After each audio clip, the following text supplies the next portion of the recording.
Hello students, this is Sohan Kumar, math faculty of success coaching centre. ये जो branch है success coaching centre, ये रांची में लोकेटेड है। रांची में नारायण मार्केट, पिस्का मोड़, रांची में लोकेटेड है। और इसके दो और ब्रांच है जो कि तेतर टोली, कॉलेज रोड, बेडो, रांची में है। और तीसरा नटखट ब्रांच और नटखट बचपन प्ले स्कूल के ऊपर सोसोई आश्रम, मांडर, रांची में है। इस ब्रांच में हम एसएससी की, रेलवे की, जेएसएससी की, बैंक की, डिफेंस की और साथ ही साथ में इन सभी चीजों की टेस्ट सीरीज भी करवाते हैं। और सबसे अच्छी बात यह है कि ये जो ब्रांच है इसमें आर्मी की पूरी फैसिलिटी फ्री है, यानी आर्मी की तैयारी आपको मुफ्त में करवाई जाएगी।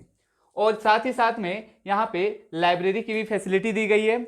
और बाकी की जानकारी के लिए आप हमारे नंबर में कॉन्टेक्ट कर सकते हो जो दिया हुआ है। और हाँ, ये जो हमारा सीरीज जो चल रहा था 20-20 क्वेश्चन का, वो वीकली चल रहा था।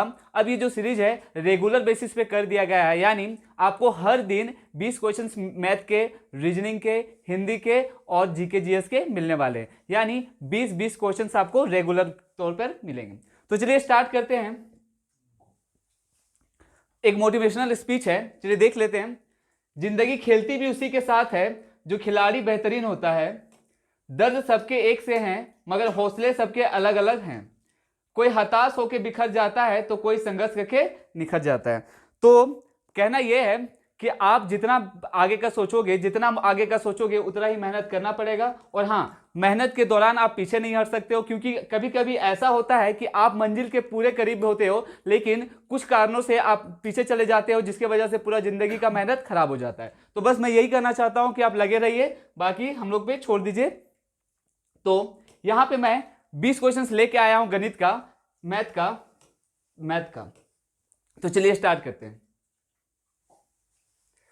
पहला क्वेश्चन हमारे पास, दिनेश अपने ग्राहकों को रेनकोट पर 15% की छूट प्रदान करता है और वह फिर 25% का लाभ कमाता है। 800 रुपए के अंकित मूल्य वाले रेनकोट की वास्तविक मूल्य क्या होगी? 800 रुपए वाले रेनकोट की वास्तविक मूल्य क्या होगी? तो सबसे पहला चीज यहां देखिए, रेनकोट पर 15% की छूट दी गई है।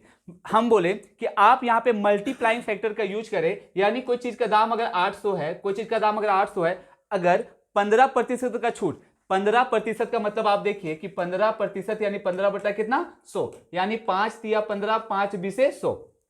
कहने का मतलब यह हुआ कि आपको हर एक 20 पे 3 का छूट है। हर एक 20 पे 3 का क्या है? छूट है। यानी आप 20 के सामान को 17 पे बेचोगे, यानी 20 का सामान कितना में बिक गया? 17 पे। आगे है, करता है और फिर भी 25% का लाभ होता है। अगर 25% का लाभ हुआ तो अगर हमको सीपी निकालना है तो 25% का मल्टीप्लाइंग फैक्टर का रिवर्स कर देंगे। 25% अगर लाभ हो रहा है तो 25% का फ्रैक्शन वैल्यू होता है 1/4। 1 बट्टा कितना? 4। 1/4, यानी 4 पे 1 का प्रॉफिट, यानी मल्टीप्लाइंग फैक्टर हो गया 5/4। मल्टीप्लाइंग फैक्टर क्या हो गया? 5/4। लेकिन आपको निकालना सीपी है। सीपी निकालना है तो इस रेशियो को आप पलट दीजिए और लिख दीजिए कितना? 4/5। 4/5। तो हम बोले कि 20 से काटते 20 चौके 80 और 5 से काटते 5 एकम 5, 15 40, 8 चौके 32। अब 32 गुना कितना? 17। 32 गुना 17, तो 17 गुना 34 का 4, कैरी 3, 17 3 51, 51 और 3 कितना? 54। तो ये हो गया 544, यानी घ नंबर इस क्वेश्चन का बिल्कुल सही उत्तर होगा। तो चलते सेकेंड नंबर क्वेश्चन पे। ये रहा हमारा सेकेंड नंबर क्वेश्चन। समान लंबाई की दो ट्रेन एक ही दिशा में समानांतर पटरियों पर 46 किलोमीटर प्रति घंटा और 36 किलोमीटर प्रति घंटा की चाल से चल रही है। यदि तेज ट्रेन धीमी ट्रेन को 36 सेकंड में पार करती है तो प्रत्येक ट्रेन की लंबाई की गणना करें। तो ऐसा क्वेश्चन, ये इसको कहा जाता है रिलेटिव स्पीड, यानी सापेक्ष गति से क्वेश्चन पूछा गया है। और सापेक्ष गति में दो चीजें बनती है, या तो दो चीजें एक ही दिशा पे चलेगी, यानी अगर पहली ट्रेन इस दिशा में जा रही है और दूसरी ट्रेन भी अगर इस दिशा में चल रही है तो हम बोलेंगे कि एक ही दिशा में चल रही है। इस केस में आपका जो रिलेटिव स्पीड है वो घट जाता है और हो जाता है x - y।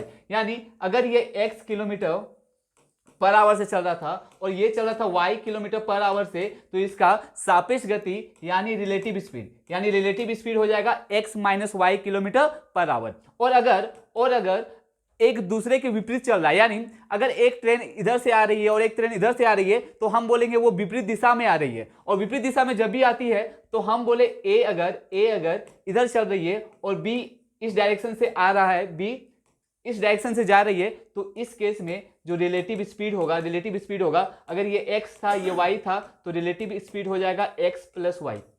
यानी इस केस में सापेक्ष गति जुट जाता है और ये हो जाता है क्या, x प्लस वाई। तो चलिए यहाँ पे देख लेते हैं क्वेश्चन क्या है। 46 किलोमीटर से चल रहा था एक और दूसरा जाता 36 किलोमीटर से, लेकिन एक ही दिशा में चल रहा था। तो अभी हम बोले कि जब भी एक ही दिशा में जाए तो रिलेटिव स्पीड घट जाता है। यानी अगर हम इस क्वेश्चन पे चले और क्वेश्चन का सॉल्यूशन करें तो हम बोले कि रिलेटिव स्पीड जो है वो जाएगा 46 माइनस 36 बराबर कितना, 10 kilometre per hour, 10 kilometre per hour. लेकिन यहां पे बोला है कि यदि तेज ट्रेन धीमी ट्रेन को 36 सेकेंड में पार कर देती है, तो सबसे पहले हम क्या करेंगे, इस किलोमीटर पर आवर को मीटर पर सेकेंड में कन्वर्ट करेंगे। यानी मीटर पर सेकेंड में कन्वर्ट करने के लिए उस नंबर को 5/18 से गुना किया जाता है। तो हम बोले कि 5/18 से क्या कर दीजिए, गुना कर दीजिए। तो अब ये हो जाएगा मीटर पर सेकेंड में, क्योंकि ये था किलोमीटर पर आवर में, तो 36 सेकेंड में पार कर जाती है। अगर 36 सेकेंड में पार कर जाती है तो ये हो जाएगा टोटल डिस्टेंस हो जाएगा 36 गुना 10 गुना 5/18, यानी 18 एकम 18, 18 दूना 36 और 5 दूना 10, 10 जाए कितना 100, यानी 100।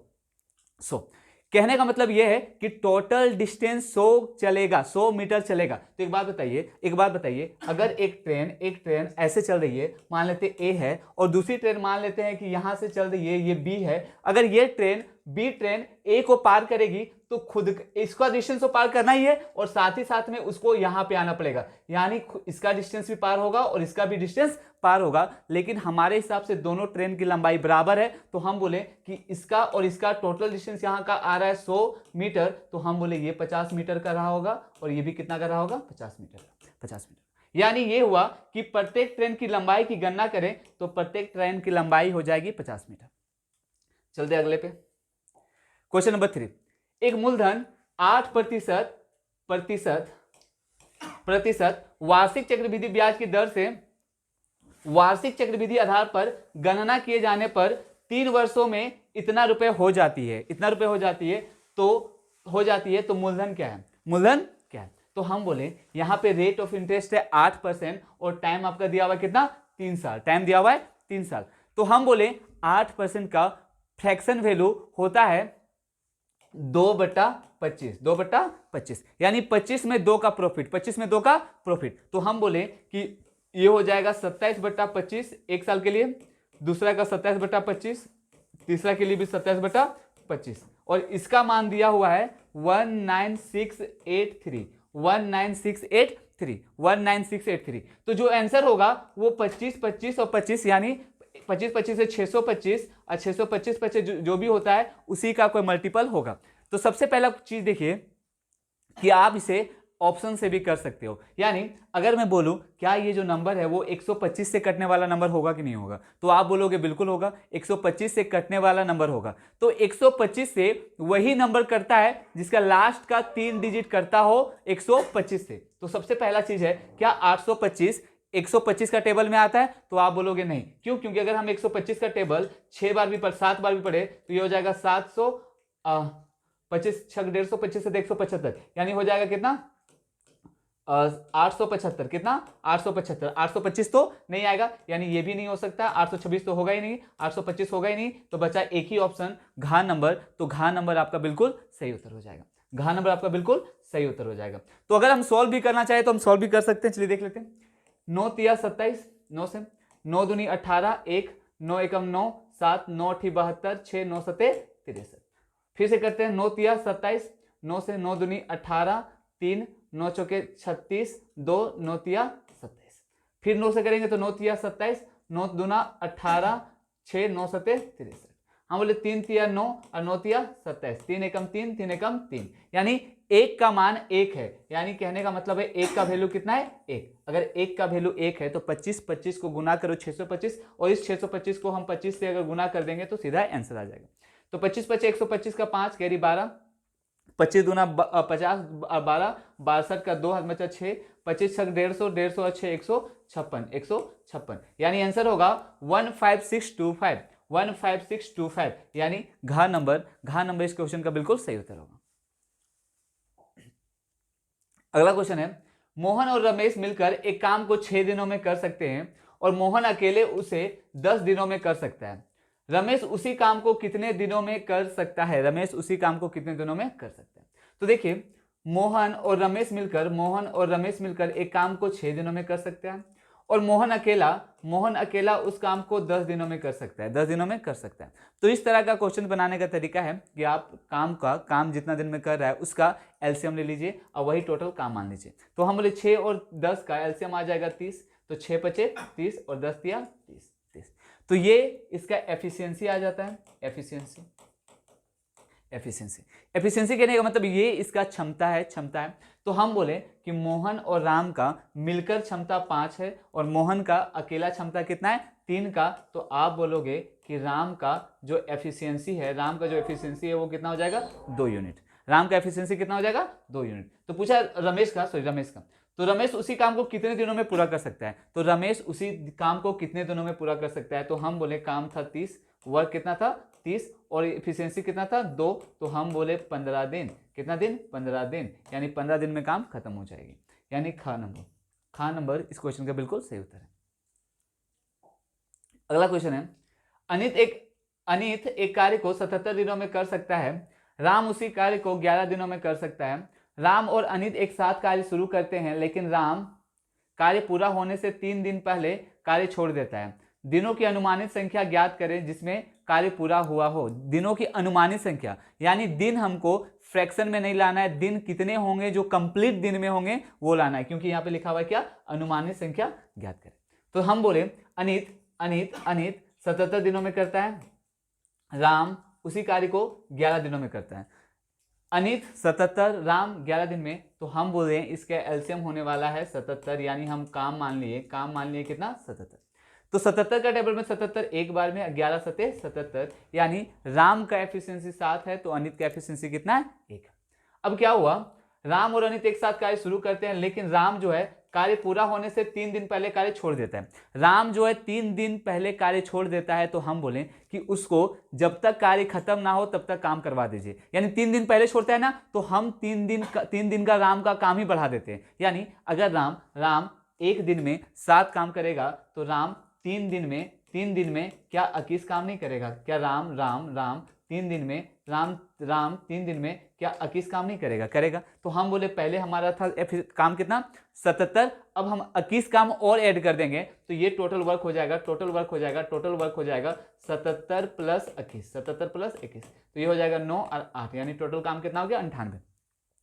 यानी अब राम भी जब तक वह काम कंप्लीट नहीं होगा तब तक वह भी करता रहेगा। तो हम पूछो क्वेश्चन था कि दोनों मिलकर करेंगे तो कितना दिन में होगा? तो अब जो काम है वो है 98 और आपके जो एफिशिएंसी है वो कितना का है? 8 का। तो एफिशिएंसी 8 से अगर डिवाइड कर दें तो टाइम निकल जाएगा। तो 12 8 कितना? 96। 12 8 96। तो 12 8 96, यानी लगभग 12 दिन लगेगा। यानी ग नंबर इस क्वेश्चन का बिल्कुल सही आंसर है। अगर एग्जैक्ट टाइम निकाला जाए तो वो भी निकाल सकते हैं। 12 8 96 बचा कितना? 2/8, यानी 12 1/4 दिन। 12 1/4 दिन टोटल लगने वाले थे, लेकिन यहाँ पे बोला है अनुमानित संख्या क्या होगी? तो अनुमानित संख्या क्या होगी? 12 होगी। क्या होगी? 12 बिल्कुल।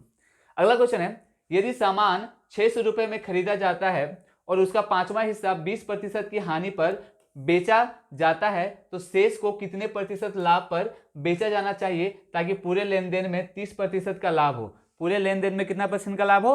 30% का। तो एक बात बताइए, 600 रुपए में खरीदा जाता है और उसका 5वां हिस्सा 20% की हानि पर बेचा जाता है। 5वां हिस्सा, तो एक बात बताइए, अगर 5वां हिस्सा का बात हो रहा है तो एक बात बताइए, अगर 5वां हिस्सा का बात हो रहा है तो हम बोले कि 5वां हिस्सा का मतलब 1 कितना? 5। 5वां हिस्सा का मतलब 1/5, यानी हम 2 भागों में बांट रहे हैं। ये हो जाएगा 1 और 1 हो जाएगा 4। यानी अगर टोटल 5 था तो उसका एक पार्ट 20% की हानि पे बेचा जा रहा है, तो हम लिख देंगे 20% की क्या पे बेचा जा रहा है? हानि पे। टोटल कितना था? 5 था। तो शेष को कितने प्रतिशत लाभ पर बेचा जाना चाहिए ताकि लेन देन में 30% का लाभ हो? हमको टोटल प्रॉफिट चाहिए 30% का। टोटल प्रॉफिट कितना का चाहिए? 30% का। तो एक बात बताइए, मैं बता चुका हूं क्लास में, बहुत सारा टाइम बता चुका हूं कि अगर किसी का इनकम 10% बढ़ता है तो उसके पास इतना कैपेबिलिटी आ जाता है कि वह अपना खर्च भी 10% बढ़ा सकता है और अपना सेविंग भी 10% बढ़ा सकता है। तो उसी पे सवाल है। तो हम बोले कि अगर इसका ओवरऑल 30% इंक्रीज करना था, 30% इंक्रीज करना था, लेकिन ये जो है एक जो है 20% घटा दिया, 20% क्या कर दिया, घटा दिया, लेकिन इसको 30% क्या करना था, बढ़ाना था। तो हम बोले ये 4 अपना 30% तो बढ़ाएगा ही बढ़ाएगा। ये जो 4 लोग हैं वो अपना 30% तो बढ़ाएगा ही बढ़ाएगा, लेकिन ये होना चाहिए था 30% वृद्धि, लेकिन 20% का क्या हो गया, कमी। तो ओवरऑल 50% का कमी आया कि नहीं आया, आया। तो ये जो 50% है वो चला जाएगा 4 लोगों में, यानी ये 50% बट्टा कितना हो जाएगा, 4 में बच जाएगा। तो हम बोले 12 चौके 48 अब 0.5, यानी 30 अब 12.5 मतलब 40 42.5%, यानी ये हो गया 42.5%। इसका बिल्कुल सही उत्तर होगा, यानी गा नंबर इस क्वेश्चन का बिल्कुल सही उत्तर होगा। अगला है 0.25, 2.08 और 8.1 का महत्तम समापवर्तक ज्ञात कीजिए। इसका महत्तम समापवर्तक ज्ञात करना है। तो हम बोले थे कि अगर कभी भी नंबर डेसिमल में आ जाए, डेसिमल नंबर आ जाए तो डेसिमल नंबर का HCF निकालने का तरीका है कि आप उन सभी नंबर का HCF निकाल लो, उन सभी डेसिमल HCF निकाल लो और नीचे क्या निकाल दो, LCM। यानी डेसिमल नंबर का अगर HCF निकालना है, महत्तम समावर्तक निकालना है, तो ऊपर वाला संख्या का HCF, यानी जो न्यूमरेटर होगा उसका HCF और जो डेनोमिनेटर होगा उसका एलसीएम निकाल दीजिए। तो हम बोले 0.25, 2.08, 8.1 का महत्तम समावर्तक कितना होगा। तो 25 नंबर देखिए, 25 है, 208 है, 81 है, तो कुछ भी कॉमन नहीं आएगा, यानी एक कॉमन आएगा। और जो सबसे बड़ा होगा उसका लगा दीजिए, तो यानी कितना हो जाएगा 100, 1/100, यानी 0.01, यानी का नंबर इस क्वेश्चन का बिल्कुल सही उत्तर होगा। अगला है, एक कर्मचारी के वेतन में पहले 15% की वृद्धि और फिर 25% की कमी की जाती है। उसके वेतन में कितने प्रतिशत की वृद्धि या कमी होगी, क्या लिखा, उसके वेतन में कितने प्रतिशत की वृद्धि या कमी होगी। तो एक कर्मचारी के वेतन में पहले 15% की वृद्धि, 15% का वृद्धि, यानी 23 बटा कितना 20, 23/20। फिर 25% की कमी, 25% का मतलब कितना, 25 चौके 3/4, 3/4, यानी ये हो गया 3 3 9, 3 2 6 बटा 20 हो गया कितना 80। तो उसके वेतन में कितने प्रतिशत की वृद्धि या कमी आएगी, कितनी प्रतिशत की वृद्धि या फिर कमी आएगी। तो ये कितना हो गया 11 का 70 80, 11/80 अगुना कितना 100। तो ये चला गया 10 रहने देते हैं, काट ही देते हैं 2 से, 2 चौके 8, 2 बचे 10, तो 11 बचे 55/4। तो 11 एकम और 4 एकम 4, एक गया 4 तिया 12, 4 तिया 12, 3 गया 4 7 28, 4 5 20, यानी 13.75% की कमी, 13.75% की क्या कमी, यानी खा नंबर इस क्वेश्चन का बिल्कुल सही उत्तर होगा। अगला क्वेश्चन है, एक कक्षा में 50 विद्यार्थी हैं, यदि लड़कों की संख्या और लड़कियों की संख्या का अनुपात 16:9 है, तो कुल स्कूलों में लड़कों और लड़कियों की संख्या के बीच का मध्य अनुपाती क्या होगा। मध्य अनुपाती का कहने का मतलब हुआ कि मध्य अनुपाती आपको निकालना है, यानी चलिए देख लेते हैं क्या मतलब हुआ।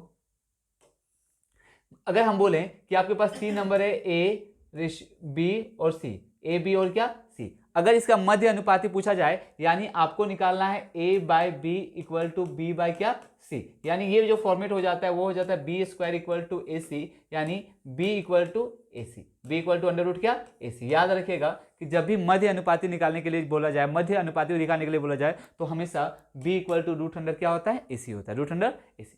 तो हम बोले स्कूल में लड़कों और लड़कियों की संख्या क्या होगी, तो हम बोले टोटल है 16 और 9 25, 25 का मान 50 है, तो एक का मान कितना 2, एक का मान 2 है, तो लड़के कितने हो जाएंगे 32 और गर्ल्स कितनी हो जाएगा 18, गर्ल्स कितनी हो जाएगी 18। तो हम बोले B = हो जाएगा √32 × 18, 32 गुना कितना 18। तो हम बोले कि इसको लिख सकते हैं 16 × 2 × 9 गुना कितना 2, तो 16 का 4 बाहर, 9 का 3 बाहर और इसका 2 बाहर, तो 4 तिया 12, 12 दूना कितना 24, यानी खा नंबर इस क्वेश्चन का बिल्कुल सही उत्तर होगा। क्वेश्चन नंबर 10 हमारे सामने है, वह सबसे बड़ी संख्या ज्ञात करे जिससे संख्या 47, 95 और 187 को विभाजित करने पर प्रत्येक स्थिति पे समान शेषफल प्राप्त हो। तो इस तरह के क्वेश्चंस, ये जो क्वेश्चंस बहुत ही ज्यादा इंपॉर्टेंट है, आप मार्क कर लीजिएगा कि ये बहुत ही ज्यादा इंपॉर्टेंट में है। यानी ये क्वेश्चंस लगातार पूछे जा रहे हैं जीडी में। ये सारे के सारे क्वेश्चन, ऐसा नहीं है कि मैं बोल रहा हूं कि ये आएंगे ही, लेकिन इस तरह के क्वेश्चंस आएंगे, इस तरह के पैटर्न से क्वेश्चन काफी बार पूछे गए हैं। और ये सारा का सारा जो क्वेश्चन लिया गया वो प्रीवियस ईयर के पैटर्न से ही अडॉप्ट किया गया है। यानी जो क्वेश्चंस पूछे जाते थे पहले प्रीवियस ईयर में, वही क्वेश्चन लिए गए। तो हम बोले कि क्या करना है कि इनको, हाँ, आपको बताना है कि किस बड़ी से बड़ी संख्या से इन सबको डिवाइड किया जाए कि उनका जो रिमाइंडर होगा वो क्या हो जाए, सेम प्राप्त हो। तो हम बोले कभी भी अगर ऐसा क्वेश्चन आए तो आप बनाइएगा 187। हम बोले कि इनके बीच में गैप कितना का है, तो बोलोगे आप 50, ये हो गया कितना 50, 50 में 2 गया तो 48, और यहाँ पे कितना कितना है 90, 90 और यहाँ पे 90 और 2 92 का, कितना का 92 का। अब क्या कीजिएगा, इस 48 और 92 का, इस 48 और 92 का HCF निकाल दीजिएगा। तो 48 और 92 का अगर HCF निकालना है, 48 और 92 का HCF निकालना है, तो आप देखोगे कि HCF आएगा इसका, HCF आएगा इसका कितना 4, क्योंकि HCF का मतलब हुआ कि जिस नंबर से वो दोनों का दोनों संख्या कट जाए लेकिन बड़ी से बड़ी संख्या, उसी को क्या कहते हैं, HCF। तो इसका आंसर क्या हो जाएगा 4, यानी 4 इसका बिल्कुल सही उत्तर होगा। यानी 4 से अगर आप इस नंबर को डिवाइड करोगे तो जो रिमाइंडर आएगा इससे भी डिवाइड करने पे सेम रिमाइंडर आने वाला है। क्वेश्चन नंबर 11 हमारे पास है, मोहन और सोहन ने एक साथ एक संपत्ति में क्रमशः 6,000 रुपए और 8,000 रुपए का निवेश किया। यानी मोहन ने 6,000 और सोहन ने 8,000 का क्या किया, निवेश किया। 6 महीने बाद सोहन अपने निवेश की गई राशि वापस ले लेता है। यानी 6 महीना तक निवेश करता है, फिर बाद में वापस ले लेता है, निवेश की गई राशि वापस ले लेता है। 1 वर्ष के अंत में मोहन और सोहन द्वारा प्राप्त धन का अनुपात क्या होगा। तो देखिए, ये जो है पार्टनरशिप पे बेस्ड क्वेश्चन है, पार्टनरशिप पे बेस्ड क्वेश्चन है। और पार्टनरशिप पे बस एक ही रूल चलता है कि जो प्रॉफिट होगा, जो प्रॉफिट होगा, जो प्रॉफिट होगा वो डायरेक्टली प्रोपोर्शनल होता है इन्वेस्टमेंट का। किसका, इन्वेस्टमेंट का, इन्वेस्टमेंट का। कहने का मतलब है जो लाभ है, जो लाभ है वो डायरेक्टली प्रोपोर्शनल होता है किसका, जो निवेश किया गया है, निवेश पे, किस पे, निवेश पे। और दूसरा ये जो प्रॉफिट है, ये जो प्रॉफिट है डायरेक्टली प्रोपोर्शनल होता है टाइम पे, किस पे, टाइम पे, यानी समय पे। मतलब कहने का मतलब ये है कि पार्टनरशिप में बस एक ही लॉ फॉलो करता है कि प्रॉफिट हमेशा डायरेक्टली प्रोपोर्शनल होगा इन्वेस्टमेंट और टाइम पे, इन्वेस्टमेंट और टाइम पे। अगर कोई इंसान लंबे समय के लिए इन्वेस्टमेंट कर रहा है तो उसका प्रॉफिट भी ज्यादा होगा। अगर कोई इंसान इन्वेस्टमेंट बहुत कम कर रहा है, बहुत कम कर रहा है, लेकिन लंबे समय के लिए कर रहा है, तो भी उसका प्रॉफिट ज्यादा होगा। चलिए देख लेते हैं। मोहन और सोहन था, तो हम बोले ये रहा मोहन और ये रहा सोहन। हम प्रॉफिट का रेशियो निकाल दें, प्रॉफिट का क्या निकाल दें, रेशियो। हम बोले ये 6,000 रुपए जमा किया कौन, मोहन, चलो 6,000 किया, और ये कितना किया 8,000, 8,000। लेकिन ये जो 6,000 जमा किया, उसके बाद क्या होता है कि 6 महीने बाद सोहन अपने निवेश की गई राशि निकाल लेता है। अगर 6 महीने के बाद निकाल लेता है तो सोहन कितना टाइम के लिए निवेश किया, तो आप बोलोगे 6 मंथ के लिए ही किया। क्यों, क्योंकि 6 मंथ बाद तो वो पैसा निकाल लिया। लेकिन ये जो है टोटल कितने समय के लिए किया, 12 मंथ के लिए किया। तो बस रेशियो ले लीजिए। तो हम बोले 1 2 3, 1 2 3, 6 से 6 कट गया, 4 से 4 2 8, 4 3 12, यानी 3:2। यानी ये रेशियो जो हो गया वो हो गया 3:2। 3:2 कहने का मतलब है खा नंबर इस क्वेश्चन का बिल्कुल सही उत्तर होगा। एक दूध वाले ने 45 लीटर दूध खरीदा और उसमें 15 लीटर पानी मिला दिया। 15 लीटर क्या मिला दिया, पानी मिला दिया। 15 लीटर कहाँ गया, उसमें 15 लीटर पानी मिला दिया। यदि मिश्रण का प्रति लीटर मूल्य 50 रुपए था, यानी अब दूध में पानी मिलाने के बाद उस मिश्रण को 50 रुपए पर लीटर में बेचा जा रहा है, तो प्रति लीटर दूध का क्रय मूल्य कितना होगा। तो क्वेश्चन ये है कि जो दूध लिया गया है वो प्रति लीटर कितना होगा, प्रति लीटर कितना का होगा, कब, जब उसको ना ही कोई प्रॉफिट हो रहा है ना ही कोई लॉस हो रहा है। कहने का मतलब ये हुआ कि कितना पे बेच सकता, मतलब कितना पे वो लिया होगा। तो हम बोले एक बात बताइए, 45 लीटर दूध था, 15 लीटर पानी मिला दिया, तो टोटल हो गए कितना, 45 50 60, कितना लीटर हो गया, 60 लीटर। और हर एक लीटर का दाम जो है, उस मिश्रण का जो दाम है वो कितना रुपए है, 50 रुपए। कितना रुपए, 50 रुपए। तो हम बोले कि टोटल हो गया 60 लीटर और हर एक लीटर का दाम है 50 रुपए। तो पूछा है कि दूध का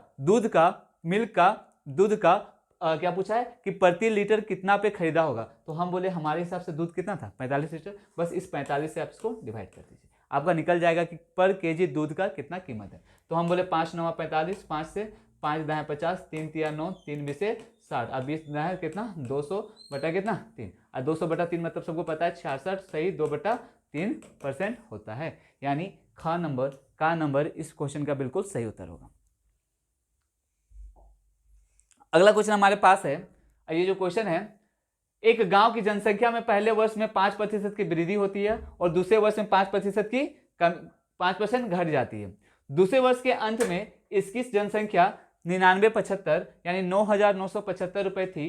पहले वर्ष की शुरुआत में इसकी जनसंख्या कितनी थी? तो देखिए इस तरह के क्वेश्चंस को आप लगातार यानी सक्सेसिव इंक्रीमेंट से बना सकते हो। यानी ये सक्सेसिव काम हो रहा है, या तो घटा हो पहले बढ़ा होगा, उस बढ़ा हुआ पे बढ़ा होगा, उस बढ़े हुए पे बढ़ा होगा। तो जब भी ऐसा काम हो, जैसे ये चक्रवृद्धि ब्याज पढ़ते हैं कि इंटरेस्ट पे इंटरेस्ट फिर इंटरेस्ट पे इंटरेस्ट, तो उसे को कहते हैं सक्सेसिव लगाना। तो सक्सेसिव का मतलब होता है लगातार करना। तो हम बोले सबसे पहले 5% की वृद्धि, तो 5% का फ्रैक्शन वैल्यू 1/20 यानी मल्टीप्लाइंग फैक्टर कितना हो जाएगा 21 बटा कितना 20, यानी 20 पे 20 का समान कितना हो जाता है 21, यानी पहले अगर जनसंख्या 20 रही होगी तो अब कितनी हो गई ये 21। दूसरा में 5% की कमी, 5% का फ्रैक्शन वैल्यू होता है 1/20 यानी 20 में 1 का कमी, 20 में 1 का कमी, तो मल्टीप्लाइंग फैक्टर कितना हो जाएगा आपका 19/20।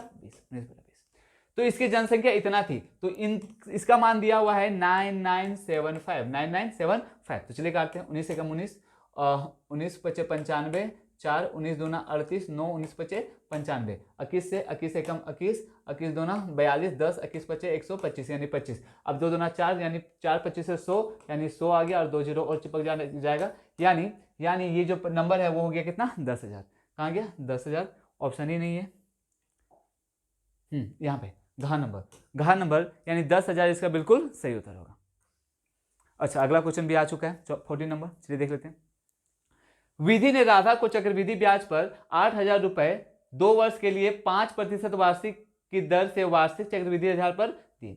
विधि को कितनी हानि होती जब उसने राधा को यह धन 5% साधारण वार्षिक ब्याज पर 2 वर्षों के लिए दी होती। यानी ये हुआ कि जो है पहले 5% rate of interest 5% rate of interest से चक्रवृद्धि ब्याज पे 2 साल के लिए देता है। अगर उसने उसी पैसे को 5% रेट ऑफ इंटरेस्ट पे सिंपल इंटरेस्ट पे दिया होता 2 साल के लिए, तो कितना का नुकसान होता? तो हम बोले, आप ये क्वेश्चन पढ़ चुके होंगे कि इस तरह के क्वेश्चन 2 तरह का लगा सकते हो। हम बोले कि ये फॉर्मूला पढ़े होगे a + b + ab बाई कितना 100। इसे effective discount, effective percentage, effective increment, effective decrement सारा निकाला जा सकता है। अगर वृद्धि हो रहा है तो वृद्धि निकाल दीजिए, कमी हो रहा है तो कमी निकाल दीजिए। तो हम बोले अगर 5% का वृद्धि 5% का कमी, देखिए अगर 2 साल का बात है 2 साल का बाद है तो 2 साल में हमेशा आप इस फॉर्मूला को अप्लाई कीजिए, डायरेक्ट बन जाएगा। तो हम बोले 5 साल का, पहले तो 5 का वृद्धि हो रहा था, 5 का वृद्धि फिर 5 का कमी, उसके बाद प्लस माइनस माइनस हो जाएगा, अब 25 हो जाएगा, अब बेटा कितना हो जाएगा 100, 25 बेटा कितना हो जाएगा 100, यानी ये और ये तो कैंसिल हो जाएगा, बचेगा कितना 0.25% का कमी, 0.25% का क्या कमी, यानी 8,000 पे 0.25% का कमी निकाल दीजिए, आपका आंसर आ जाएगा। तो ये रहा 8,000 पे 0.25%। तो हम बोले कि पहले देखिए 25 का मतलब होता है 25% का मतलब होता है 1/100, 25% का मतलब होता है 1 बटा कितना 100, लेकिन यहाँ पे 0.25 है यानी 2 जीरो और चिपकेंगे, तो आप बोलिएगा 1 2 3 1 2 3, यानी ये जो नंबर है 8,000 था कि कुछ और था? अच्छा 2 वर्षों के लिए था, सही तो है। 25% का कमी मतलब 1/100 और ये 1/100 8,000, तो ये हो जाएगा 8 बटा कितना 10।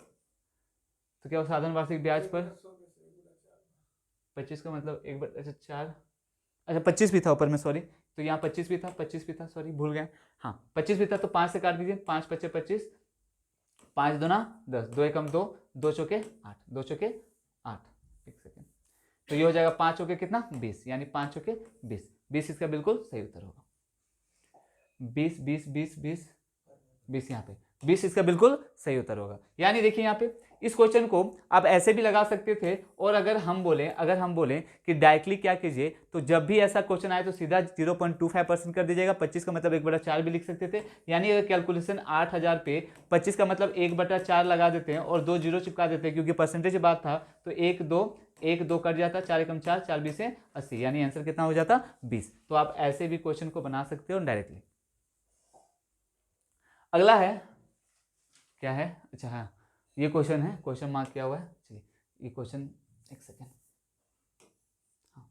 5%, 10%, 15%, 20% के बराबर एक एकल छूट कितनी है? तो देखिए 5%, 10%, 15%, 20% का एकल छूट कितना है? तो आप ऐसे क्वेश्चन में सक्सेसिव डिस्काउंट लगाना, सक्सेसिव डिस्काउंट। 5% का मतलब होता है 20, मतलब 19 बटा कितना, 20, 19 बटा 20। 10% का मतलब 9 बटा 10, 9 बटा 10। 15% का मतलब होता है 17 बटा 20, 17 बटा 20। और 20% का मतलब होता है कितना, 20 पचे 100, 4 बटा 5, 4 बटा 5। तो हम बोले 20 पचे 100, 20 पचे क्या 100, और ये हो जाएगा 20 और 1 जीरो, और 20 पचे 100 का इतना जीरो, तो 20 पचे 100 सही है, 100 2 जीरो आ गया, और इसका 2 जीरो। चलिए ठीक, अब ऊपर में गुना कर लेते हैं, तो ये हो जाएगा 17 चौके 68 और 19 नवा, 19 नवा हो जाएगा 171, और गुना 17 चौके कितना 68, 17 चौके 68। तो चलिए गुना कर लेते हैं, तो ये हो जाएगा 8 एकम 8, 38 56, 56 और 6 62 का 2 कैरी 6, 8 एकम 8, 8 और 6 सते 8 एकम 8, 6 सते 42, 42 8 50, 6 56 का 6 हो गया, कैरी बचा 5, 6 कम 6 और 5 कितना 11, यानी ये हो जाएगा 1 2 3 4, यानी 11,628 और नीचे है 20,000। तो हम बोले कमी कितना का आ रहा है, तो आप देख सकते हो, घटा दीजिए 20,000 में इतना, तो ये हो जाएगा 2, ये हो जाएगा 9 में से 2 गया तो 7, और 3 और 9 में से गया तो 8 बटा 2, 1 2 3 4, और यहाँ पे परसेंटेज निकालना है तो आपको परसेंटेज में कन्वर्ट कर देना। तो हम बोले 1 2 1 2 2 से काट देते हैं, तो हो जाएगा 2 चौके 8, 2 एकम 2, 2 अठी 16 और 2 छक 12, यानी 81.86%, 81.86%, 41.86%, यानी ख नंबर। यहाँ पे है 41.86%, तो 41.86% वहाँ पे। और भी तरीके, इसके बहुत सारे तरीके हैं।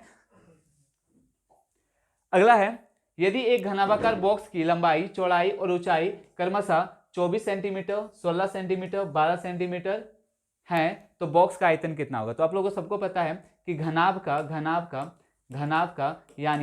का यानी क्यूबॉइड का जो वॉल्यूम होता है वो होता है LBH, length breadth into height.